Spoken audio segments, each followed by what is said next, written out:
So this video is a short analysis of two Prados going through a bog hole to see what we can learn.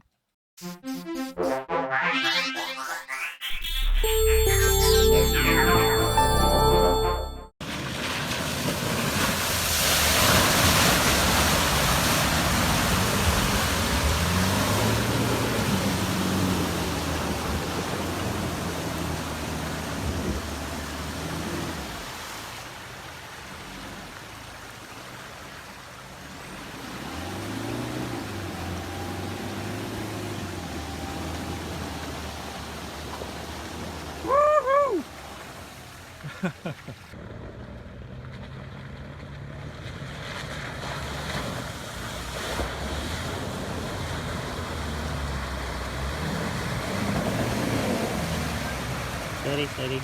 Up.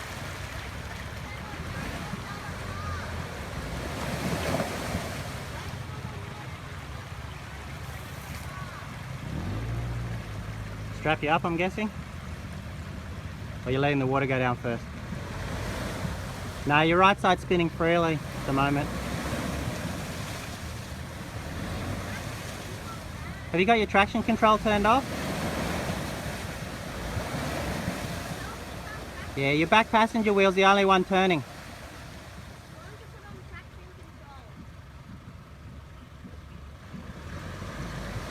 Now you got two wheels turning. Yeah, it's doing stuff now. The back wheel is moving. Yeah.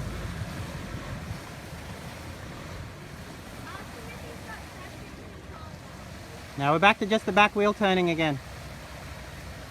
Yeah, I think it's hung up. Yeah, but none of the other wheels are turning at all, so it's like traction control isn't engaging. Well, now it's engaging. Yeah, but you hung up. I think we'll pull you soon.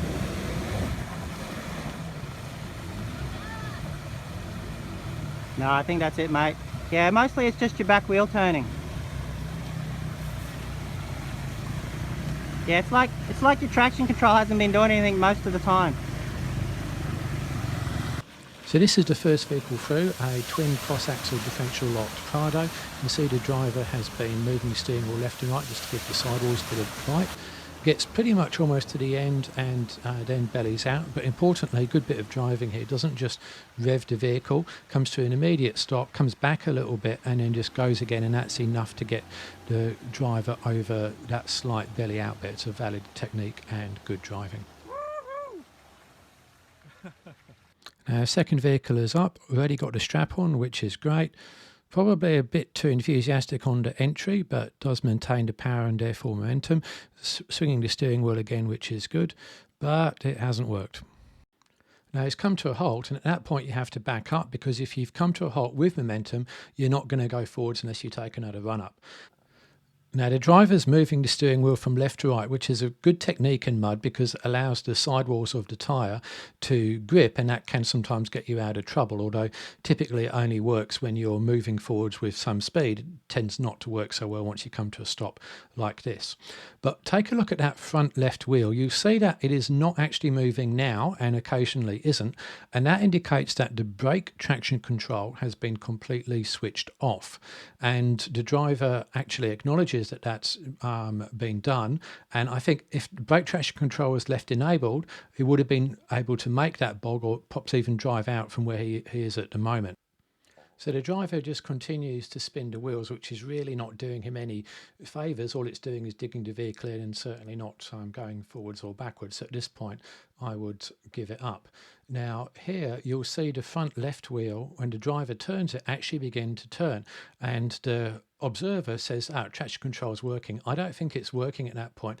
The turning of the wheel has put it into a less resistant situation, and that's why it's spinning, not because traction control, brake traction control has suddenly begun to work.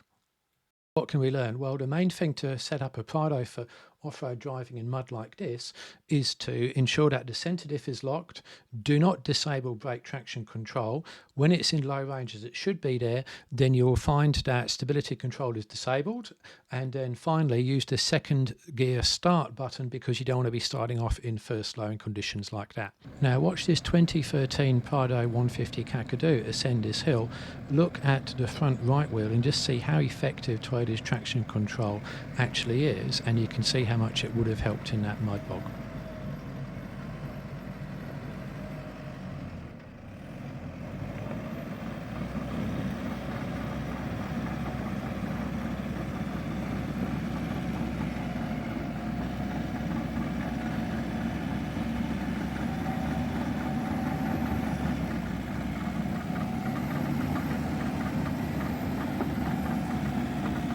You can see here that even though the car's bellied out, it's spinning all four wheels trying to keep going forwards, and that just didn't happen in the mud example.